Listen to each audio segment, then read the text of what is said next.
Desde hace décadas, en los listados que salen año tras año calificando cuál es la mejor película del cine, siempre Ciudadano Kane se rankea muy bien, siendo top 1, top 2,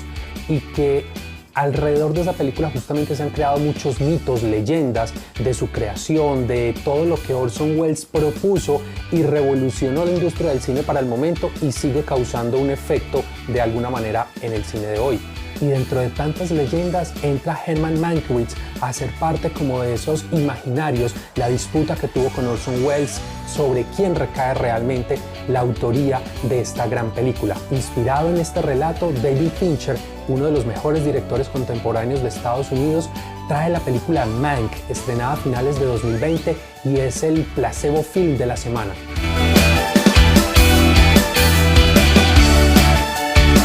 Hola, mi nombre es Andrés Murillo. Bienvenidos al placebo film de la semana, la película Mank de David Fincher. Antes no olviden suscribirse y activar campanita para más películas cada semana. La película Mank trata la historia de Herman Mankiewicz en el momento de vida de escribir el guión para la película Ciudadano Kane. Vemos esa anécdota que ya se conocía de estar aislado en una finca, tratando precisamente de no tener contacto con el alcohol, que toda su fuerza creativa estuviera a disposición de Orson Welles, y en medio de ese camino entonces vemos cómo este personaje va recordando, evocando un pasado y experiencias previas que lo llevan a inspirarse y dar vida a Foster Kane, un magnate de los medios que a través de su influencia y poder quiere dar vida artística a su pareja que no tiene mucho talento. Y esta vida tormentosa que vemos en Ciudadano Kane, inspirada en un personaje de la realidad de ese contexto inmediato de Mank, y era William Randolph Hearst, un empresario dueño de medios y que daba o invertía mucho para que su compañera tuviera películas, tuviera una representatividad importante en el mundo de Hollywood, y que a través de sus medios de comunicación generó una influencia política muy fuerte. En Mank vemos entonces esos saltos en el tiempo constantemente, la línea central, el estar escribiendo, ese es el presente, el guión de la película Ciudadano Kane, pero constantemente evoca el pasado, cómo quizás se inspira ese personaje central, las múltiples escenas o encuentros que tuvo con dirigentes de la industria del cine y que llevaron a esa reflexión para poner en crítica en la película Ciudadano Kane. Dentro de la historia vemos cómo Mankiewicz pues era un hombre que con una visión muy particular de izquierda, más socialista, se regodeaba dentro de esos dirigentes tanto de la industria del cine como de medios, en el caso de Hearst, y estaba en sus cenas, era invitado, pero él siempre se sentía como mosco en leche, era alguien que nunca terminaba de ubicarse. Y a lo largo de la película lo que vamos encontrando es esa disputa al interior que tenía el personaje, un personaje bastante complejo, que precisamente con una convicción política muy clara y ver ese entorno cómo se deterioraba más en esta década después del 29, esa depresión y cómo todas las industrias sufrieron, pero son los ricos tratando de imponerse, imponer nuevas leyes, opacar los gremios, en fin, generar una serie de disputas o ganar una serie de disputas que él no veía con buenos ojos.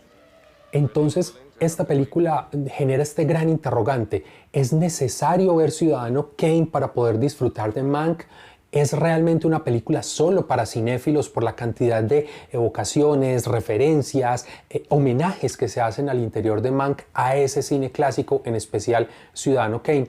Es un interrogante que cada uno tendrá que resolver. En mi criterio, inicialmente sí es necesario tener Ciudadano Kane en el repertorio, porque se puede disfrutar Mank, pero obviamente la conexión, la falta de esos referentes no va a hacer que se disfrute de igual manera la película.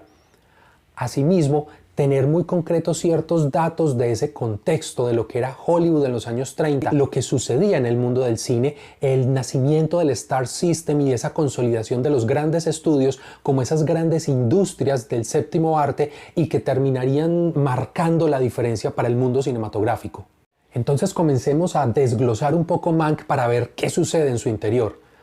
Por un lado, hay múltiples referencias a Ciudadano Kane, planos que están pensados, evocan, hacen esa referencia directa a lo que vemos en esa gran película. Las transiciones, el plano de la botella, los encuadres, constantemente la película nos está recordando Ciudadano Kane. ese contraluz, ese blanco y negro manejado que también evoca al cine de la época, pero con todo ese grano, todo ese tinte y look que va dando cómo se ven o cómo se veían las películas en los años 30. Y por eso la invitación a ver Ciudadano Kane previo a ver Mank, porque se pueden hacer esas correlaciones de manera directa entre la parte estética visual y la propuesta que nos hace Fincher. La película en su globalidad es un gran metalenguaje del propio cine. Está hablando de cómo era el mundo del cine en los años 30, cómo se hacían las películas, cómo se escribía sobre las mismas y la visión un poco fuera desde Mank de cómo era esa industria, la visión crítica de cómo se manejaban las situaciones. Eso nos va a llevar entonces a reflexiones más profundas o más contradictorias de lo que es el glamour y en el imaginario lo que sucedía en los grandes estudios durante esta década. Y claro, como estaba hablando desde ese punto de realidad, de ser Mank, un personaje que existió, que vivió el Hollywood del momento, entonces junto a él aparecen una cantidad de nombres y personajes que si uno está metido dentro del mundo cinéfilo, pues los vas ubicando. Muchos otros también se pueden escapar, pero claro, cuando Ben Hedge, junto a Ben Hedge, escribiendo un guión, ideando, creando, wow, Old Selznick cuando aparece con su gran puro, Meyer, el gran director de la MGM, Paramount, en fin, una serie de personajes alrededor de la historia, el mismo Hertz, como ese gran magnate de los medios, genera entonces esas ganas de entender mucho mejor ese contexto histórico. Lo que pasa es que la película no se detiene a explicar quién es quién. El nombre es la única referencia, si lo tienes en tu background muy bien, si no, termina siendo un personaje más aleatorio, secundario, que está ahí y se entiende el rol. Claro, Meyer como el gran director de un estudio, no hay por qué conocer todas sus historias o ese momento de estar explotando a sus trabajadores, en fin, eso se ve en la película, pero no el contexto frente a cada uno de esos nombres. Entonces, ahí es donde empieza esa idea de es necesario ser un real cinéfilo o conocedor de esa historia del Hollywood para poder conectarse con Mank. Y esta dualidad es constante a lo largo de la película. Muchas veces tenemos como esa propuesta de una magia, todo ese encanto, la idea de las fiestas, ese glamour, pero con todo ese contexto político. Un personaje central, Mankiewicz, pues bastante deteriorado, muy alcoholizado, pero a su vez con una fortaleza, una salud que pareciera inquebrantable. Y esos vacíos, esa falta de información que nos lleva entonces a hacer cuestionamientos frente a dónde se está desarrollando la historia, quiénes son estos personajes. A veces pareciera una confrontación a la inteligencia como espectador de yo debería saber eso, si sé de cine debería saber quiénes son esos. Entonces claro, te confronta mucho como espectador.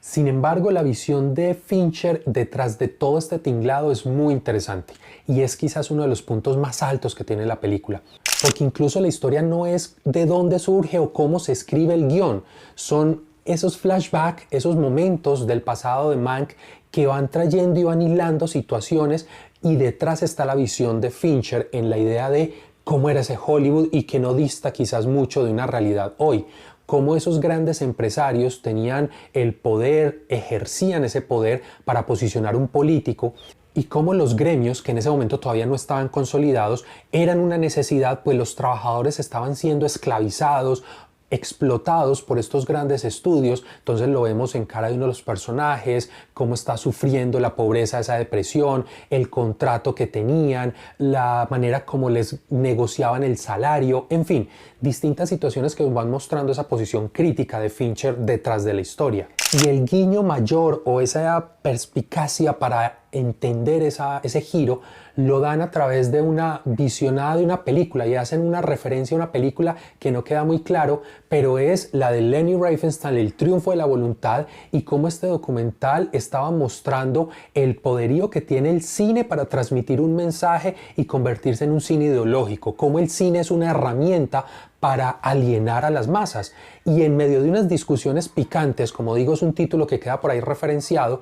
pues evidentemente vemos la posición de Fincher en cómo a través de unas situaciones ellos desde Hollywood estaban haciendo la misma estrategia que los nazis en Europa, y cómo estaban influenciando a través del cine el voto del público. Entonces toda esa manipulación queda en unos diálogos, quedan en unas situaciones puntuales y que no pueden pasar desapercibidas porque no tienen que ver inicialmente o de manera directa con la trama, pero son esa posición política que está en la película, en Mank.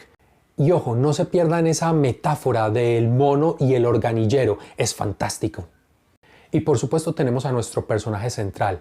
Herman Mankiewicz, interpretado por Gary Oldman, una actuación bárbara y que ya hemos escuchado mucho, no solo por las nominaciones que ya ha obtenido la película, sino en distintos círculos de crítica, lo que Gary Oldman está haciendo, lo que propone con el personaje, y es esa capacidad de ser un hombre vulnerable, a la vez rígido, sólido, el humor, su inteligencia, perspicacia, el manejo de esos diálogos,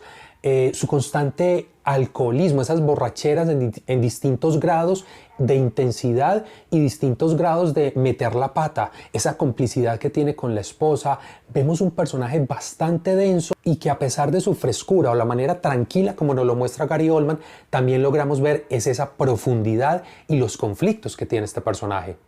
Incluso uno de los puntos más interesantes de toda esta historia es ver a Orson Welles a la sombra. A lo largo de la historia, todas las crónicas, narrativas y demás, siempre es Orson Welles y su genialidad. Pero Mankiewicz siempre ha sido casi un papel anónimo en esa gran película. Entonces acá Fincher lo que hace es ponerle casi que en un pedestal, subir precisamente toda la parte creativa que le aporta Ciudadano Kane, y Orson Welles queda como ese perseguidor, como esa voz acosando para que entreguen y yo me voy a quedar con todo, ese ego desmedido. Y claro, estalla sobre todo por algo que quizás se me haya escapado al ver la película, no recuerdo si queda bien claro, es que Mank había renunciado a que su nombre apareciera como crédito en la película, que todo iba a quedar a nombre de Orson Welles. Y hacia el final, pues lo que vemos es precisamente a Mank tratando de recuperar ese crédito porque reconoce que es la obra maestra de su vida. Y ahí es donde se da esa disputa mítica entre Orson Welles y Mank por la autoría del guión de la película Ciudadano Kane. Y dentro de esta gran interpretación de Gary Oldman, quizás también está el pecado de la película para el espectador desprevenido,